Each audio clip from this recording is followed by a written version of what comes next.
রাজ্যে শেষ দফা নির্বাচনের সবচেয়ে বেশি হিংসা হলো, বিশেষ করে ডায়মন্ড হারবারে অশান্তি চলছে, ভয়ঙ্কর পরিস্থিতি। সেই সঙ্গে উত্তর কলকাতা, মথুরাপুর এবং জয়নগরে বেশ কিছু বিক্ষিপ্ত ঘটনা ঘটেছে। সমস্ত জায়গায় ভোট পর্বকে ডিস্টার্ব করবার জন্য যা করার তৃণমূল কংগ্রেস আজ তাই করেছে। সম্প্রতি ধূপগুড়ি কাণ্ডে গ্রেপ্তার হওয়া বিজেপি কর্মীদের সাথে দেখা করতে শনিবার জলপাইগুড়ি কেন্দ্রীয় সংশোধনাগারে এসে সংবাদ মাধ্যমের মুখোমুখি হয়ে এমনই মন্তব্য করলেন রাজ্য বিজেপি সভাপতি সুকান্ত মজুমদার। এদিন দুপুরে জেলা বিজেপি সভাপতি বাপি গোস্বামী জলপাইগুড়ির বিদায়ী সাংসদ জয়ন্ত কুমার রায়কে নিজ হাতে নিয়ে ধূপগুড়ি থেকে জলপাইগুড়ি কেন্দ্রীয় সংশোধনাগারে আসেন সুকান্ত মজুমদার।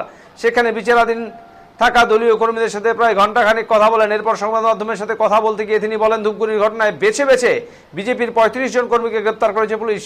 এদের মধ্যে ছাত্র, মহিলা, এমনকি দুজন বিশেষ চাহিদা সম্পন্ন কর্মীও আছে। আর এই কাজ জেলার অতিরিক্ত পুলিশ সুপার এবং ধূপগুড়ি থানার আইসির নেতৃত্বে করা হয়েছে। তিনি অভিযোগ করে বলেন, গ্রেপ্তার করবার ভয় দেখিয়ে টাকাও তোলা হয়েছে। আবার সারা বছর বালি, মাটি, ট্রাক ধরে টাকা ইনকাম এদের অভ্যেস। এদের নাম ডায়েরিতে লিখে রাখা হচ্ছে, যা কামাবেন তা বের করা হবে, হুঁশিয়ারি দেন তিনি। এদিন উত্তর কলকাতার বাহুবলী নেতার রাজু নস্করের বাড়িতে কুণাল ঘোষের দেখা করতে যাওয়া প্রসঙ্গে রাজ্য সভাপতি বলেন, একজন অপরাধীর বাড়িতে যাবে কেন? সক্রিয় নিষ্ক্রিয় এগুলো যা হওয়ার ভোটের সময় হয়। উত্তর কলকাতায় তাপস রায় জিততে চলেছে, চেষ্টা করলেও হবে না। পদ্ম ফুটবে উত্তর কলকাতায়। এবার বিজেপি 30 আসনের টার্গেট নিয়ে এগিয়েছে।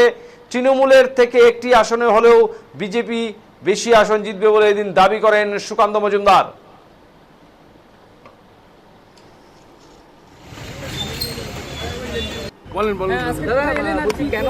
দেখুন, গত 18 তারিখে যে একটি ঘটনা ঘটেছিল, বিক্ষিপ্ত ঘটনা, মন্দিরে ভাঙচুর, এবং তারপরে দুই সম্প্রদায়ের মধ্যে যে একটা বিশৃঙ্খলা তৈরি হয়েছিল, একটা অশান্তি তৈরি হয়েছিল, তার ফলে বেছে বেছে ভারতীয় জনতা পার্টির 35 জনকে অ্যারেস্ট করা হয়।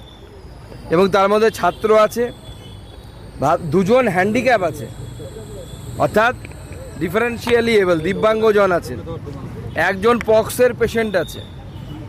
এই ধরনের বিজেপির কর্মী, স্টুডেন্ট, গতকাল একজনের ফাইনাল পরীক্ষা ছিল 4th ইয়ারের, বসতে পারল না পরীক্ষায়, মহিলাদেরকে গ্রেপ্তার করা হয়েছে। এইভাবে পুলিশ প্রশাসন, বিশেষ করে ধূপগুড়িতে এই জেলার অ্যাডিশনাল এসপি এবং ধূপগুড়ি থানার আইসি, এদের নেতৃত্বে এই ঘটনাকে কেন্দ্র করে বিজেপির কর্মী সমর্থকদেরকে গ্রেপ্তার করা হচ্ছে এবং গ্রেপ্তার করার ভয় দেখিয়ে টাকাও তোলা হচ্ছে। এমনি গোটা বছরে এরা বালি, মাটি, ট্রাক ধরে পয়সা কামানো এদের অভ্যেস, এবং এদের বিরুদ্ধে আমরা আগামী দিনে এদের নামগুলো আমরা ডায়েরিতে লিখে রাখছি। গ্যারান্টি দিচ্ছি, যা কামাবেন সব বের করাবো, বমি করতে করাবো। যখন ইনকাম ট্যাক্স ধরবে না, যখন হিসেব দিতে পারবেন না, সব বের হবে। বেনামে কত কি করে রেখেছেন সব ব্যবস্থা আমরা করব, হিসেব আমরা তৈরি করছি। ভোটে সব দফার থেকে সব থেকে বেশি অশান্তি এই 7ম দফাতে হয়েছে। বিশেষ করে ডায়মন্ড হারবারে তো পুরো অশান্তি চলছে, ভয়ঙ্কর পরিস্থিতি, এবং তার সাথে সাথে উত্তর কলকাতায় কিছু বিক্ষিপ্ত, জয়নগরে ঘটনা ঘটেছে, আমাদের মথুরাপুরে কিছু ঘটনা ঘটেছে। সব জায়গাতে ভোট প্রসেসকে ডিস্টার্ব করার জন্য যা করার তৃণমূল কংগ্রেস আজকে তাই চেষ্টা করেছে। ইভিএম জলে ফেলে দেওয়া হয়েছে, মানুষ ভোট দিতে পারেনি, তাই ইভিএম জলে ফেলে দিয়েছে। মিঠুন চক্রবর্তী এই শেষ ভোট বলছে, ভোট দেওয়ার পর। এরপরে তো ওনার বয়সও অনেক হয়ে যাবে। মিঠুনদা অনেক পরিশ্রম করেছেন এই বয়স হিসেবেও। মিঠুনদাকে দেখে আজকে চোর বলে স্লোগানও দেওয়া আছে ভোটের লাইনে। দেখুন, মিঠুন চক্রবর্তীকে দেখে চোর বলে স্লোগান যারা দিচ্ছে, আজকে সত্যি অবাক লাগে। তাদের পেটে আদৌ বিদ্যা বুদ্ধি বলে কিছু আছে, নাকি তৃণমূলের 28 টাকার পাউচ প্যাক আছে? যদি 28 টাকার পাউচ প্যাক থাকে তৃণমূলের, তাহলে ওটাকে মিঠুন চক্রবর্তীকে চোর বলবে, এবং মমতা বন্দ্যোপাধ্যায় এবং অভিষেক বন্দ্যোপাধ্যায়কে ভগবান বলবে। এটাই স্বাভাবিক। আজকে ভোট চলাকালীন উত্তর কলকাতার বাহুবলী রাজু নস্করের বাড়িতে হঠাৎ করে কুণাল ঘোষকে মিটিং করে, তার কিছুক্ষণ পরে সুদীপ বন্দ্যোপাধ্যায় নিজে সেখানে চলে যায়, এবং সেটা নিয়ে একটা জল্পনা তৈরি হয়েছে। ওকে কি নিষ্ক্রিয় থেকে সক্রিয়, নাকি সক্রিয় থেকে নিষ্ক্রিয় করতে কুণাল ঘোষকে? দেখুন, সবথেকে বড় কথা, অপরাধীদের বাড়িতে যাবে কেন? সক্রিয় নিষ্ক্রিয় সেগুলো তো যা হওয়ার ভোটের সময় হয়। তবে এটা ঠিক, উত্তর কলকাতায় এবার বিজেপি জিততে চলেছে। রাজু নস্করের পায়ে গিয়ে নাক ঘষলে পরেও সুদীপ বন্দ্যোপাধ্যায় জিতবেন না, জিতবে এবার তাপস রায়। পদ্ম ফুল ফুটবে উত্তর কলকাতায়। ডায়মন্ড হারবারের বিজেপির যিনি প্রার্থী, তাকে তার রাস্তা আটকে দিয়ে প্রায় 1 ঘন্টা আটকে রেখেছিল। আমাদের প্রার্থী অভিজিৎ দাস ববিকে 1 ঘন্টা ধরে তাকে আটকে রাখা হয়েছিল, তাকে বিভিন্ন এলাকায় ঘুরতে দেওয়া হচ্ছে না। ডায়মন্ড ভয়ঙ্কর পরিস্থিতি, গণতন্ত্র বলে কিছু নেই। আমি এটাই বুঝি না, অভিষেক বন্দ্যোপাধ্যায় বলেন ডায়মন্ড হাবড়া মডেল, হারবার তো বলে না, হাবড়া মডেল।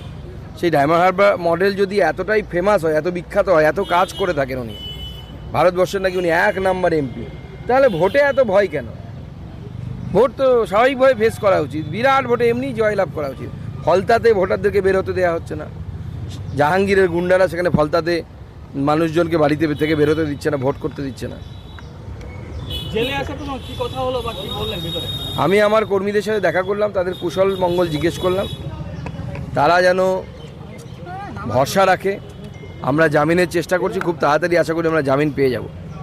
দুর্ভাগ্যের বিষয়, এই ধরনের যাদেরকে ধরে আনা হয়েছে, এক তো ধরে আনা ঠিক হয়নি, হ্যান্ডিক্যাপ, ডিফারেন্সিয়ালি এবল, কেউ হয়তো পরীক্ষার্থী, তার পরীক্ষা দিতে পারলেন না তিনি। কিন্তু আজকে আদালতেরও ভাবা উচিত, একজন পরীক্ষার্থী আদালতের একটা সিদ্ধান্তের ফলে তার ক্যারিয়ার নষ্ট হয়ে গেল। শেষ দিনে ভোটের পর আজকে একটু ফলাফলের ব্যাপারটা একটু বলে যান। ফলাফল, বিজেপি 30টি সিটের টার্গেট নিয়ে এগোচ্ছে। আপনারাও এক্সিট পোল দেখুন, ফলাফল 4 তারিখে দেখবেন, চিন্তার কিছু নেই। তৃণমূলের থেকে একটি হলেও বেশি সিট আমরা জিতব। দাদা, এই যে বিভিন্ন জায়গায় স্ট্রং রুমের নিরাপত্তা কি আপনারা স্যাটিসফাইড এখন পর্যন্ত যা দেখছেন? সিআইএসএফ এর হাতে থাকুক, পুলিশ না গেলেই স্যাটিসফাইড আমরা। ধন্যবাদ।